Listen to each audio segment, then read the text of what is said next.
Hanging around after last orders. Still so far from home. Hi Cancer, and welcome to your January 2025 horoscope. I hope you are having a nice start to the new year so far. And I wanted to let you know that January does have some very important astrological events. Not a lot of them, but the ones that we do have are quite big and significant. And I also wanted to let you know that in January, I am hosting a workshop here in Amsterdam together with Atelier Clay. We are hosting a workshop on January 25th where we get to build a bowl using handmade techniques out of clay. And while we do that, we will have a discussion on the 2025 astrology. So if you live nearby and you'd like to join, I'll leave all the details for you down below in the comments. I'd love to meet some of you. We start off the month on January 3rd with an opposition between Mars and Pluto. For you, Cancer, this opposition happens in your 2nd and 8th house. So you might be feeling some frustrations, maybe some power struggles with your partner, and you might be feeling some of those frustrations or stop and go types of activities, maybe even some uncomfortable feelings when it comes to your finances as well.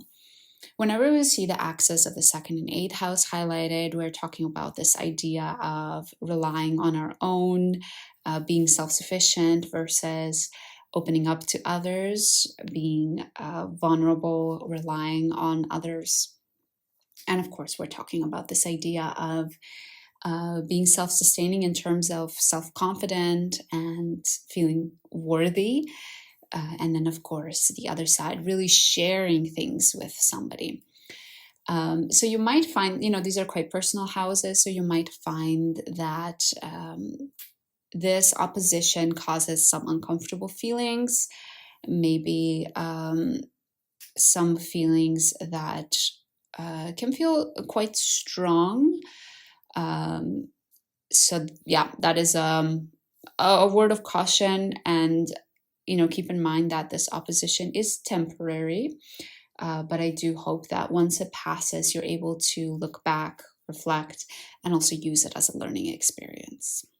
And one thing that I actually think is good about this opposition is that on the same day, we have Venus entering Pisces, which is actually a really nice place for Venus to be. It will be in your 9th house, Cancer. So if you need any support during this opposition, you could rely on your education. You could maybe see if you can book some travel to help you during this difficult time as well. Having Venus there in your 9th house could serve as a place or a thing that can distract you or help you at least for a little bit during this opposition. 3 days later, on January 6th, we have Mars going so far back retrograde that it leaves Leo and enters the sign of Cancer. For you, that's your 1st house. So from the 6th onwards, if you haven't been feeling the Mars retrograde already, from the 6th onwards, you will probably be feeling it now that it's entering the 1st house for you. You might find that its effects are much more far-reaching, perhaps affecting all sorts of areas of your life, and especially when it comes to expressing your unique personality, maybe your style, maybe the way you dress, the way you do your hair. All of that could have a feeling, sort of a frustrating feeling, or like there isn't much progress or much that you can do in that area of your life. Mars will be retrograde for another month, so do keep that in mind. Again, all transits are temporary, so you should be able to come out on the other side very soon. A couple of days later, on January 12th, we have the North Node and the South Node entering new signs. This is a very big event, and the North and the South Node will be in these signs for 1.5 years. So while the North Node is in Pisces, the South Node will be in Virgo, and you'll be asked to let go of some of the shadow sides of Virgo and move towards some of the positive sides of Pisces. For you, Cancer, this means that you are moving more towards ninth house activities, taking time to reflect, taking time to prioritize, taking time to form your own belief systems, and moving away from the chaos, the overload, overextension that can sometimes happen in the third house, which is where the South Node will be for you.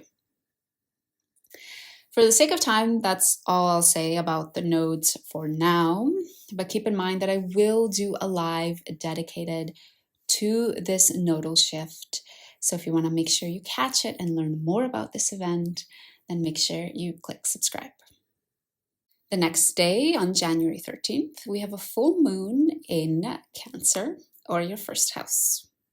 This means that you're reaping what you sowed when it comes to how you express yourself, your leadership qualities, your style, anything to do with you standing on your own 2 feet, establishing yourself as an individual. Mars is quite close by to the moon. So you might find that there's definitely this feeling of repressing your anger, or maybe even stifling your feelings deep inside instead of expressing them. So just be very careful not to overdo it to the extent where you explode. And during this full moon, we also have a square between Venus and Jupiter. And whenever we see a square between Venus and Jupiter, there is a chance of overindulging. So I do want to caution against that. While it's really good that we take care of ourselves, be careful not to do things around this full moon to take care as sort of a response of the strong emotions you're feeling that you, a week later, will look back on and regrets what you have done. Then we enter a bit of a tough 5-day period. This happens between January 16th and January 21st. And this period is a bit tough because it's going to highlight the same themes that Mars opposition Pluto did at the beginning of the month. The reason why the same themes are highlighted is because now the Sun is going to talk with both of those planets again. The Sun is going to oppose Mars at the beginning of that week. Then it will enter Aquarius, and later it will conjunct Pluto. So all of this is happening in that 5-day period, bringing up again those feelings of power struggles, feelings of frustrations, and just general uncomfortability. And while at the beginning of the month you had Venus in your 9th house as something that you could lean on during the difficult opposition, this time, during this 5-day period, Venus is actually conjuncting Saturn. So what used to give you pleasure, what used to give you comfort, your education, your travel, your belief systems, you might find that those are also just not doing it for you during this week. You might experience some struggles and some setbacks there as well. So the fact that this is coupled with what the Sun is doing with Mars and Pluto might make it a bit more of a challenging week. Just again, another reminder, all the transits are temporary. So after this week and end of January, beginning of February, you should have more easygoing times ahead. So let's talk about the last 2 transits in January. One of them is a new moon in Aquarius on January 29th. And the other one is Uranus going direct just 2 days later on January 31st. So this new moon in Aquarius will represent a new beginning for you, Cancer. It's a new beginning in your 8th house of vulnerability and intimacy. So you might be getting close with somebody in a way that you haven't before. You might be opening up and sharing your true feelings, your true thoughts with somebody. And you might even be, sharing finances or in general, thinking more about the hidden parts of life as well. Because, of course, the eighth house can represent secrets.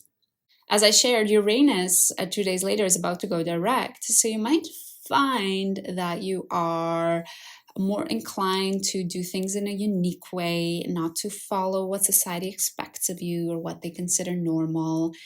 And this might also be true for this new chapter you're starting when it comes to vulnerability.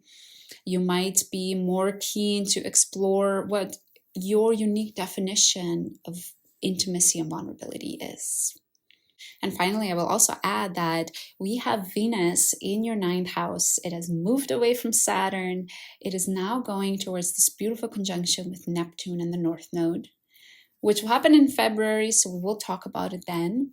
But you will still start to feel this dreamy, supportive energy coming from your ninth house.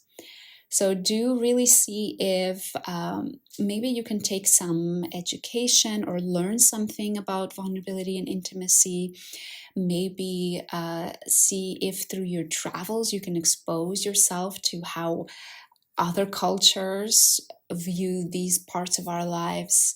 You might find that this beautiful energy of Venus and Neptune in your ninth house can help this new adventure, this new chapter with the new moon in Aquarius.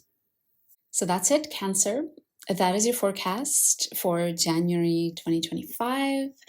We do see 4 main themes highlighted over and over in this month. We have your first house of personality and self-expression. We also see the theme of your finances and self-confidence, your theme of vulnerability and intimacy, and then, of course, education, travel, and belief systems. So these 4 areas might be especially prominent for you in January. I hope you keep your eye out, keep your antennas dialed in so that you can catch what's happening there and what you could learn and adjust going forward. And don't forget, on January 25th, I'm hosting the workshop In Circle with Pottery and Astrology here in Amsterdam together with Atelier Clay. I hope to see you there. It's going to be a fun time. We're going to hand build a bowl while we talk about the 2025 astrology. Again, the details are down in the description box. And if you would like to reserve a spot, then you can email this email that you see on the screen right now. Thanks, Cancer. Enjoy January, and I hope to see you again soon.